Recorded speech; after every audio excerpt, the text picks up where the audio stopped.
Donc le comité technique de la gestion du foncier a eu à rédiger un rapport qu'ils ont remis au Premier ministre. Et donc c'est suite à ce rapport-là que le Premier ministre a eu à tirer certaines conclusions. Et il a eu à ordonner l'annulation de certains lotissements. Bonjour les gars, j'espère que vous vous portez bien. Je suis Serge Gilberly de Alpha Construction. C'est un grand plaisir pour moi de vous retrouver. Aujourd'hui, nous parlerons de l'annulation de certains lotissements à Dakar. Donc suivez attentivement cette vidéo, je vous dis tout. Peace. Donc aujourd'hui, je viens pour vous parler d'un sujet d'actualité. Il y a l'annulation de plusieurs lotissements à Dakar qui a été annoncée récemment. En réalité, d'où vient le problème? Je vous explique d'abord.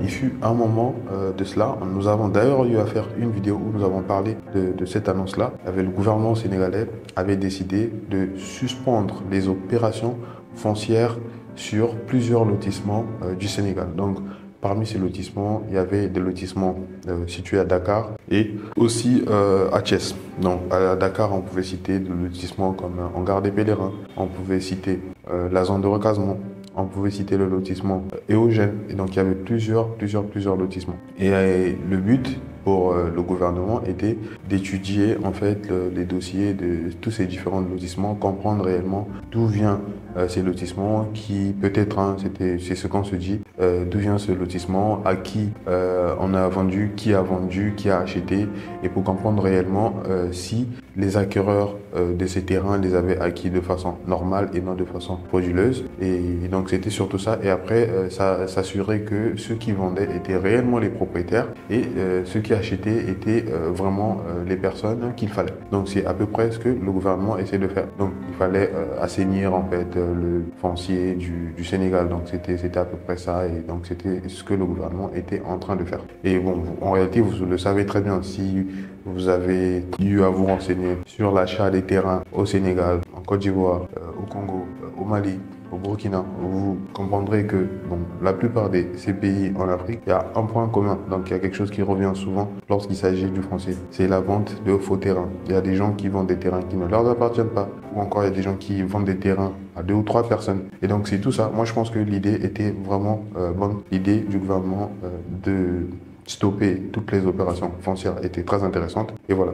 Donc du coup, le gouvernement avait fait cette annonce et depuis quelques mois, depuis quelques semaines, ils avaient demandé à tout un chacun qui avait tous ces documents en règle, parce qu'on avait non seulement arrêté les opérations foncières, au début c'était ça, mais après ils ont arrêté les travaux aussi dans certains lotissements. Donc les travaux devaient reprendre normalement au mois de décembre, d'octobre, fin octobre si je ne me trompe pas, mais après ça avait été prolongé. Il y avait une prolongation, je crois, de 45 jours ou de 30 jours. Mais après, ils ont demandé à tout un chacun, celui qui pense que tout est clair de son côté, qui ramène tous les dossiers de son terrain, qui essaie de constituer un dossier, pour qu'on essaie d'étudier au cas par cas, afin d'autoriser certaines personnes de pouvoir démarrer les travaux. Et donc, voilà. Donc ça, c'était la première des choses. Et maintenant, ils sont en train d'étudier, en étudiant les différents lotissements. Le comité technique a eu à rédiger un rapport. Donc, le comité technique de la gestion du foncier a eu à rédiger un rapport qu'ils ont remis au Premier ministre. Et donc, c'est suite à ce rapport-là que le Premier ministre a eu à tirer certaines conclusions. Et il a eu à ordonner. Donc, le Premier ministre a adressé une lettre au ministre chargé du cadastre pour valider les recommandations du comité technique sur la gestion du foncier sur certains lotissements de Dakar. Donc, il a demandé l'annulation de certains lotissements. Et il a même proposé des solutions pour quelques-uns. Et donc, je vais aller voir pour ne pas commettre des erreurs. Je vais vous dire de quel lotissement il s'agit. Et donc, les premiers lotissements dont il s'agit du lotissement Éogène et du lotissement Éogène Extension. Donc ça, c'est des lotissements qui sont implantés dans une zone militaire. Bon, ça, Éogène, ouais, ça, je connais bien ce lotissement. Parce qu'en réalité, il y a quelqu'un qui vendait des terrains. À un moment donné, il nous avait parlé de ça. Il voulait qu'on parte voir tout ça au niveau de... C'est Ouakam, je crois, Ouakam. Donc, quand vous êtes en face de KFC, la rue qui va vers Ouakam. Et donc, c'est sur cette rue qu'il voulait bien nous faire visiter. Et après, on est arrivé, nous, on s'est rendu compte que c'était dans un camp de la gendarmerie, je crois. Il a dit, mais c'est dangereux, c'est pas possible d'acheter ici. Et bon, en gros, c'était quelqu'un qui voulait faire perdre du temps, tout ça. Mais ça, nous, déjà, on avait compris que c'était pas possible parce que tu peux pas acheter un terrain dans un camp militaire. Et donc, d'ailleurs, la décision du Premier ministre est vraiment à saluer parce que ça, c'était pas possible. Il y a un camp militaire qui est là. Ils s'entraînent, les militaires, ils s'entraînent. Donc, c'est comme si vous allez voir à peu près tout ce que font les militaires et non, c'est pas trop intéressant. C'est mieux toujours que la population soit gardée un peu loin de tout ce qui est militaire et puis voilà. Donc, excepté ce lotissement, il y a aussi un autre lotissement, je crois, au niveau de Thiès, au niveau de Thiès, dont je ne maîtrise pas le nom.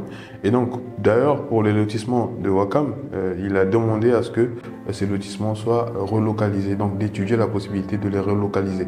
Donc, ce qu'il a dit, ce n'est pas juste annuler ces lotissements, mais il a demandé la possibilité de les relocaliser, les envoyer ailleurs. Donc, moi, je pense que c'est intéressant. Donc, si jamais il y avait des gens qui avaient acheté, bon, je ne sais pas, à cette date, je ne saurais quoi vous dire, s'il y avait des gens qui avaient acheté, donc à ce moment-là, ces personnes-là seront relocalisées ailleurs.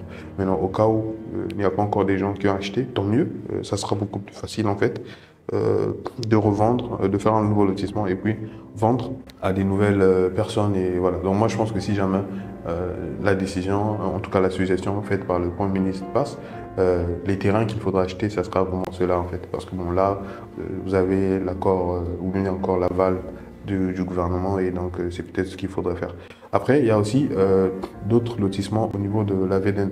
Là-bas, ce qui a été dit, c'est que de même le comité explique que toutes les attributions faites sur la partie entre l'océan et la VDN des puits de Gejawai, de Yambel et Malika Chihuahuampel doivent être annulées également. Donc, les équipements publics réimplantés dans les aménagements.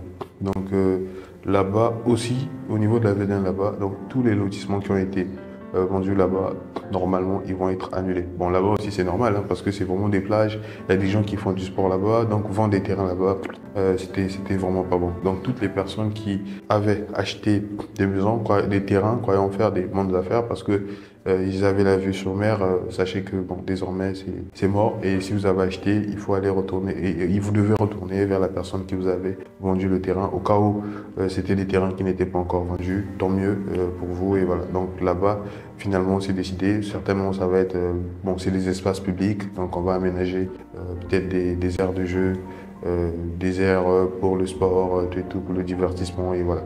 Donc, en gros, c'est ça.